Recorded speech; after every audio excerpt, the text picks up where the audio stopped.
Hi everyone, it's Mark Merrill with Firm. Today's program is focused on non-citizens and illegals' voting rights. What you say? Yeah, exactly. Before we get started though, folks, this program, like all others, I want to mention it every now and then, is all about our future youth. Truth, courage, and honor, as you can see here. Along and right alongside of our truth, facts, reality, and common sense motto and just the name of our organization, Fairness in Reporting Media. Protect the Constitution, the Bill of Rights, the Declaration of Independence, and everything that goes with them. So help us, God. And that's not religion. That's faith. For anybody out there who wants to keep questioning the fact that religion and prayers don't work. Otherwise, there wouldn't be as many killings as there are in this country, in our major cities. Oh, is that right? Well, here's an argument for you that you can't back down from. Whoever you are out there wanting to cut us down in the minorities.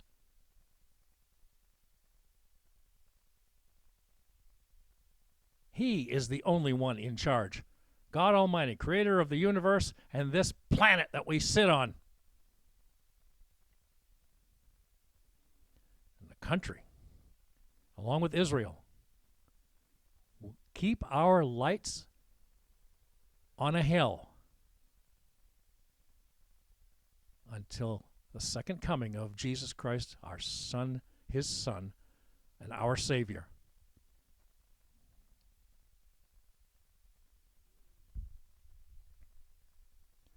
Now, folks, as we get into the details of the non-citizens and illegals having voting rights, thanks to Shenna Bellows, at least in the state of Maine, we can't speak for the other states, but our gentleman Tom Fitton, you may recall from Judicial Watch, of course, will certainly have a review of some of his recent cases that have been filed before the Supreme Court, among others, and appeals courts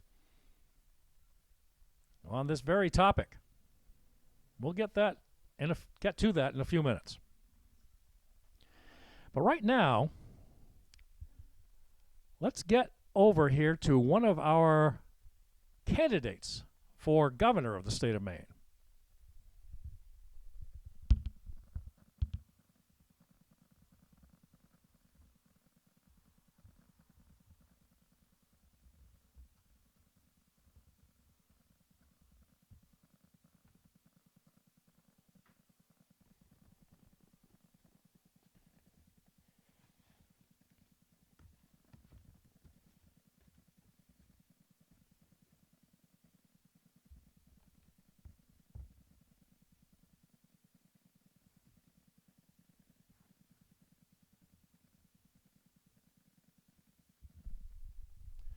What you now see before you, folks, is a letter from Bobby Charles,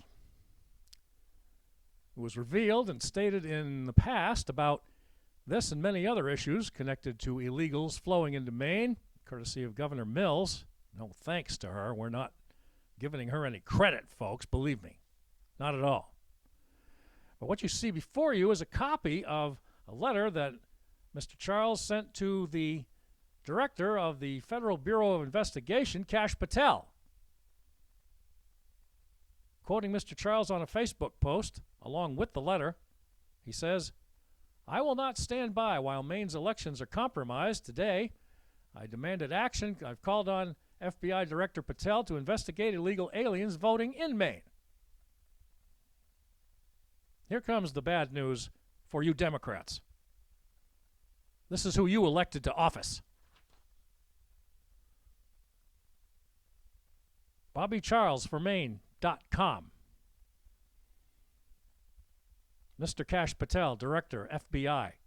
935 Pennsylvania Avenue, Northwest, Washington, D.C., in regard to Maine Secretary of State Shenna Bellows' statement that illegal, let's read that again, Maine Secretary of State Shenna Bellows' statement that illegal aliens are registered to vote in the state of Maine. Dear Mr. Patel, I write to you today with deep concern over recent revelations regarding the integrity of Maine's elections. In a video that has now circulated widely, Ms. Bellows openly admitted that illegal aliens have been registered to vote in our state. This is not speculation or rumor. It is an on-camera admission by the chief elections officer here. Free and fair elections are the cornerstone of our republic.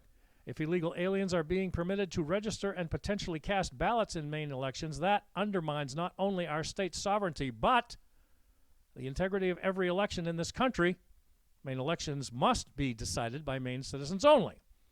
I am formally requesting that you investigate these claims of voter fraud in Maine, specifically the issue of illegal aliens being added to the voter rolls. People of Maine deserve to know the full truth about what is happening behind the closed doors of Shenna Bellows' office. If our laws are being ignored or manipulated, swift accountability must follow. As someone who has long defended the rule of law and the sanctity of our Constitution, I cannot stand by while Maine's elections are compromised. We need action, transparency, and results before faith in our electoral system is permanently damaged. I look forward to your immediate attention to this matter and to working with you in ensuring Maine elections remain free, fair, and limited to citizens of the United States. Respectfully signed, Bobby Charles, with his address and his website underneath, bobbyformaine.com. 825 at the time this post was put up had already posted support for the letter, with 137 comments and 130 shares. There's that, ladies and gentlemen. That is what you see before you, is a copy of that letter that I just read. As for Democrat Bellows forcing citizens here of Maine to cast support for changing to election laws under voter integrity, the Constitution, I'm assuming. That's weird. Gee. Let's take a look at that, can we?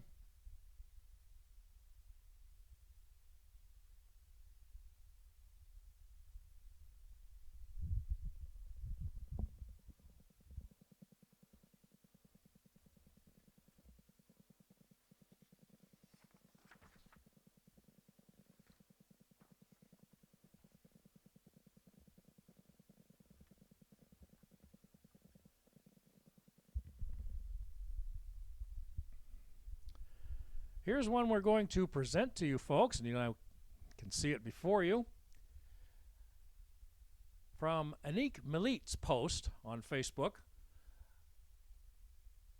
but under the title of Maine Voter Integrity Group, where she's a contributor, dated September 4th. Question 1. This is the way it's going to voters like you and me, folks. Do you want to change Maine election laws to eliminate 2 days of absentee voting, prohibit requests for absentee ballots by phone or family members, end ongoing absentee voter status for seniors and people with disabilities, ban prepaid postage on absentee ballot return envelopes, limit the number of drop boxes, require voters to show certain photo ID before voting, and make other changes to our elections? Yes. Here's the one that's the kicker, folks. Question 2. Do you want to allow courts to temporarily prohibit a person from having dangerous weapons if law enforcement, family, or household members show that a person poses a significant danger of causing physical injury to themselves or others. Temporarily prohibit a person from having dangerous weapons if law enforcement, family, or household members show or prove that the person poses a significant danger of causing physical injury to themselves or others. Not good enough. No.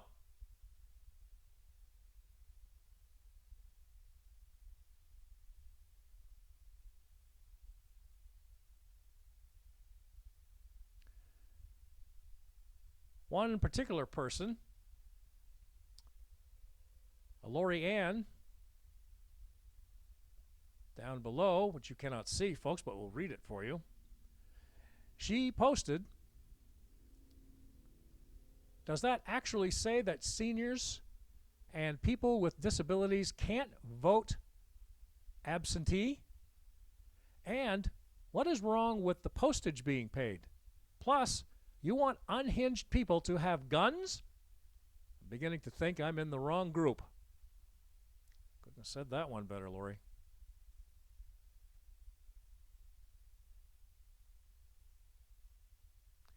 Not a very good proposed question there on number 2, Ms. Bellows.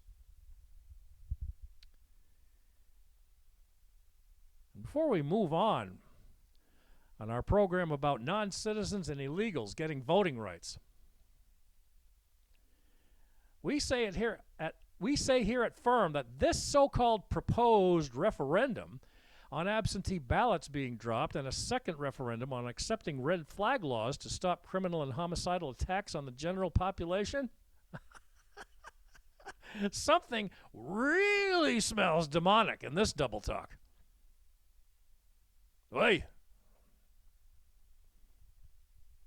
Moving on.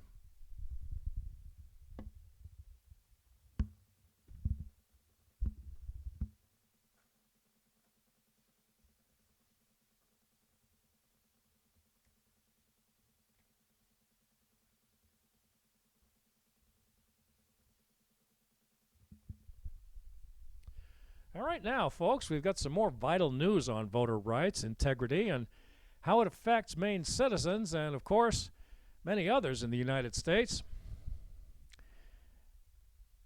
Here's an audio report from, as you can see before you, Tom Fitton, president and founder of Judicial Watch. Here's what he had to say, and report also on other states' situations where some appeals had come through in favor of us, United States citizens. Here's Mr. Fitton with the rundown. Well, now on to some good news when it comes to the rule of law and election integrity. We had 2 decisions in recent weeks related to election integrity. The first one, as it relates to Judicial Watch, was over our lawsuit to end the counting of ballots received after Election Day. We had a lawsuit in Illinois. It's on appeal now because the court said a member of Congress who is a candidate doesn't have standing to challenge illegal vote counting, which is crazy. In Illinois, they count ballots that arrive for up to 14 days after Election Day. In Mississippi, they count ballots that arrive for up to 5 days after Election Day.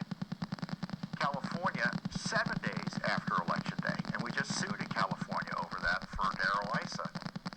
And in our lawsuit, we alleged there were 2 congressional races whose results were changed and Republicans lost as a result. And those results were changed as a result of ballots that were unlawfully counted because they were counted despite arriving after Election Day.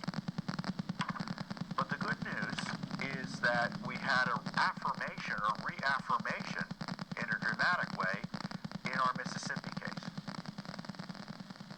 So in February of last year, we've sued. And then in October of last year, essentially the case went up to the Fifth Circuit Court of Appeals. And in that case, we're representing the Libertarian Party.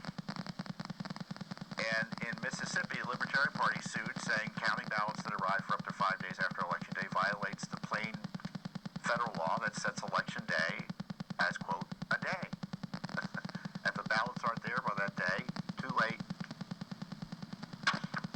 And the appellate court indeed did rule on October 25th, 2024, that Congress statutorily designated a singular day for the election of members of Congress and the appointment of presidential electors.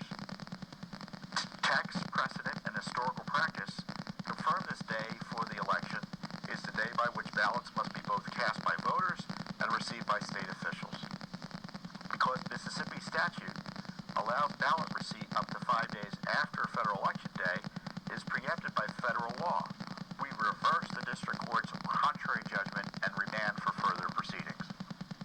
So that was a massive win. It was the first appellate ruling finding the counting of ballots after election day is contrary to federal law. It's unlawful.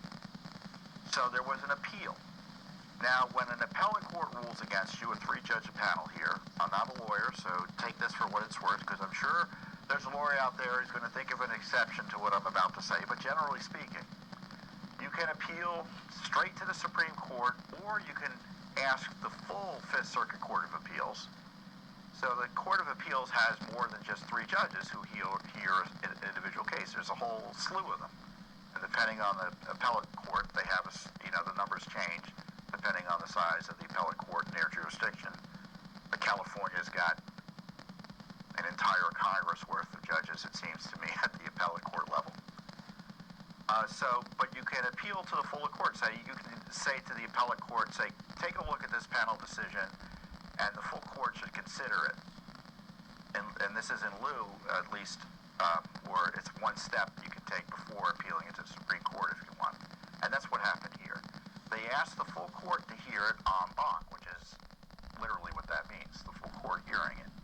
And the court rejected the request to rehear it by a vote of, I think it was 5 to 10. So only 5 judges wanted to rehear the case. And the case, or the decision, is worth reading, because sometimes they just reject it without comment.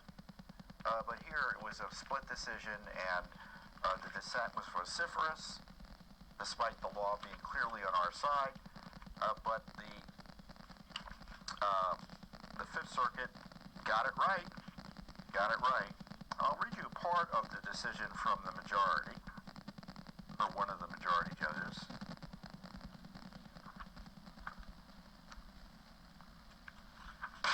And this is a killer here.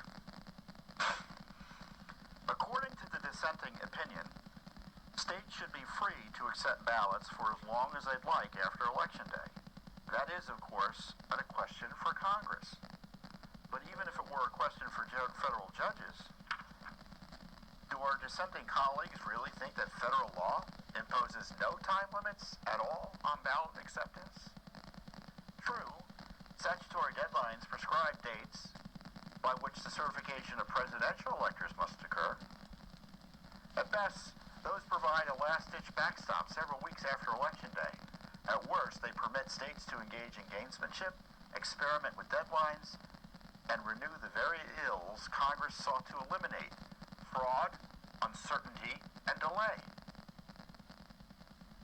And nothing whatsoever prevents the states from innovating with ever later ballot receipt deadlines, 2 months or even 2 years, after Election Day in congressional elections.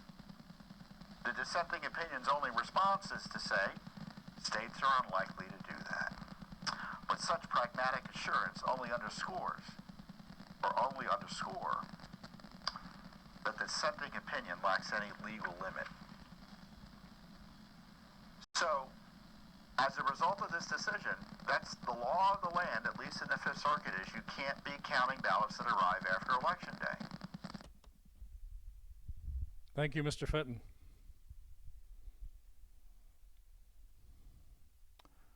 Does that about make a complete confirmation, ladies and gentlemen, of America on the corruption, conniving, desperate actions by Democrats, or as we call them, deflectocrats, everywhere, to destroy our God-given privileged voting freedoms?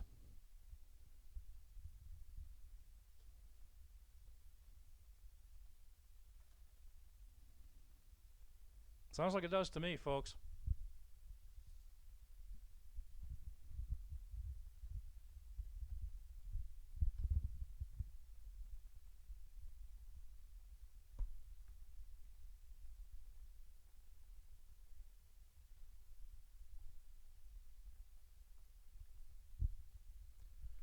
Once again, thank you very much, folks, for joining us here on Firm.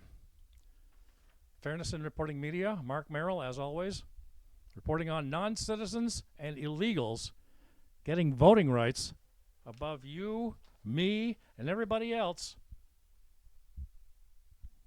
of legal voting age.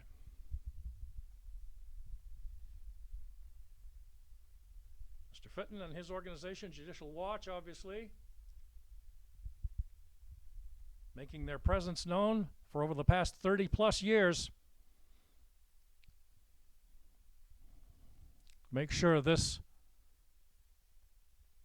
series of internal and external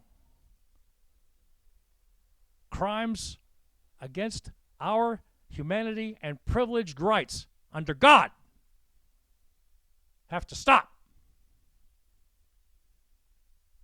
We welcome your input as well. Right here, as always, folks. And pray for our youth under the flag here who are already, this is from Prager University, but there's lots of others around the country, folks, who don't act like Harvard, gimme, gimme, gimme. Or Berkeley, California, who keep protesting Israel and Free Palestine garbage. Let's hear from you, folks. We appreciate when you do. Anytime, 24 hours a day, 7 days a week. And as always, we are on YouTube, Twitter, or X. But it's fairnessinreportingmedia@gmail.com. Fairnessinreportingmedia@gmail.com. Let's hear from you. Stay with us, folks.